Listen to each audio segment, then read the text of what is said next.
Assalamualaikum warahmatullahi wabarakatuh. Saya Regina Puspita Halianda, asal sekolah SMA Negeri 2 Kalianda. Di sini saya akan membuat esensi dari sebuah film yang berjudul Surat Kecil untuk Tuhan.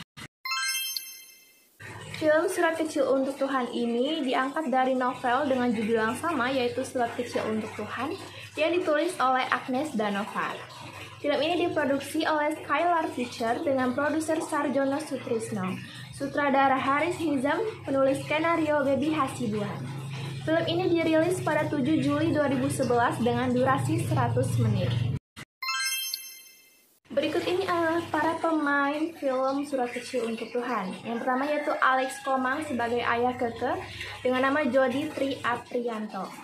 Dinda House sebagai Gita Sisawanda Cantika atau Keke, Esa Sigit sebagai pacar Keke Andi, Ranti Purnamasari sebagai ibu Keke Nandita, Dwi Andika sebagai kakak Keke Kiki, Egi John Forrester sebagai kakak Keke Cika, dan Heri Sapala sebagai super Keke yaitu Payus. Film ini menceritakan tentang Gita Sisawanda Cantika atau yang dikenal dengan nama panggilan Keke. Seorang gadis remaja berusia 13 tahun yang cukup beruntung karena lahir dari keluarga yang sangat berada. Memiliki 2 orang kakak laki-laki yang bernama Cika dan Kiki. Orang tua yang sangat menyayanginya walaupun sudah bercerai. Dan juga Payus, ajudan sang ayah. Selain itu juga Keke dikelilingi 6 sahabat karib yang selalu setia menemaninya. Dan hidupnya pun semakin lengkap dengan kehadiran seorang kekasih yang juga begitu menyayanginya, yaitu Andi. Semuanya tampak begitu sempurna, hingga pada tahun 2003 kanker menghidapinya. Keke adalah pengidap rhabdomyosarcoma atau kanker jaringan lunak pertama di Indonesia. Gadis cantik itu pun berubah menjadi monster hingga terpaksa harus menjalani serangkaian kemoterapi dan radiasi hampir setahun lamanya. Akibatnya, semua rambut Keke sedikit demi sedikit mulai rontok, kulitnya mengering, dan sering mual-mual. Ketekunan Keke dan keluarganya membuahkan hasil. Keke dinyatakan sembuh dan bisa kembali menjalani aktivitas seperti sedia kala. Tak disangka, setahun kemudian pada 2004, kanker itu kembali, lebih parah dan mematikan. Meskipun sudah ditolak ke rumah sakit di mana-mana, ayah Keke tidak pernah sekalipun menyerah untuk menyembuhkan anaknya. Terbukti bahwa ia sanggup ke pedalaman bahkan ke luar negeri hanya untuk menyembuhkan Keke.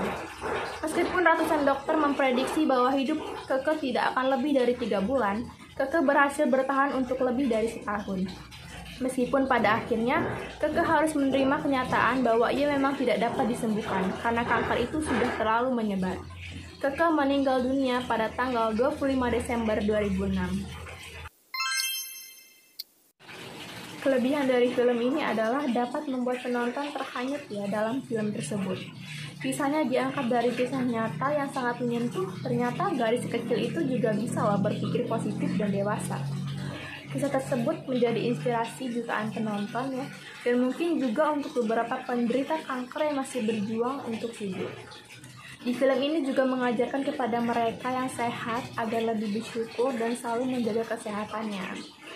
Di sini juga mengajarkan kita agar ikhlas dan tabah menerima cobaan dari Tuhan dan yakin setiap cobaan pasti ada jalan keluarnya. Film ini sebenarnya hampir tidak memiliki kekurangan, namun ada satu kegiatan yang tidak patut untuk dicontoh, yaitu pada bagian abangnya Keke, Cika, melakukan balapan liar. Dan kekurangan yang kedua, mungkin di akhir cerita di mana tokoh utama meninggal, itu tidak sesuai dengan ekspektasi beberapa penonton yang mengharapkan akhir yang bahagia. Demikianlah resensi film Surat Kecil untuk Tuhan. Mohon maaf bila ada salah kata. Terima kasih. Wassalamualaikum warahmatullahi wabarakatuh.